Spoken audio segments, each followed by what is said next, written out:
செய்த நன்றியை மறந்து விட்டுக்கிறான். அது மட்டும் இல்லாமல் ஈசா யார் தாவீது யாருமே தெரியாது, வெளில போங்கடா ஃபஸ்ட்டுன்ட்டான். கர்த்தருடைய பார்வைக்கு மிகப்பெரிய பொல்லப்பாக மாறுகிறது. அதெல்லாம் என்னது, அவர் யார், அது அவருக்கு நான் என்ன சமைச்சு கொடுக்கணுமா, அவருக்கு என்ன தேவைன்னா ஊழியம் செஞ்சால் செய்ய சொல்லு.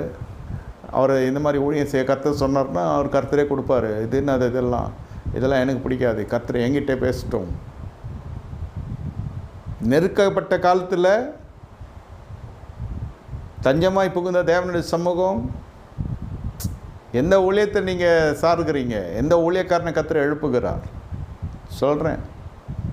ஒரு காலகட்டம் வருகிறது, நம்ம ஆட்கள் ஃபோன் அடித்து கிழிச்சு எப்படி அவன் காரியத்தை அவன் வாய்க்க செய்கிறபடி பண்ணி ராப்பகல் பார்க்காம நேரங்காலம் பார்க்காம பேசினா ஏதாவது ஒரு இன்ஃபர்மேஷன் தலைமைக்கு தேவை என்று நம்ம ஆட்கள் இருக்கிறார்கள்னு சொல்லி ஃபோன் வச்சு எடுக்க மாட்டோம்.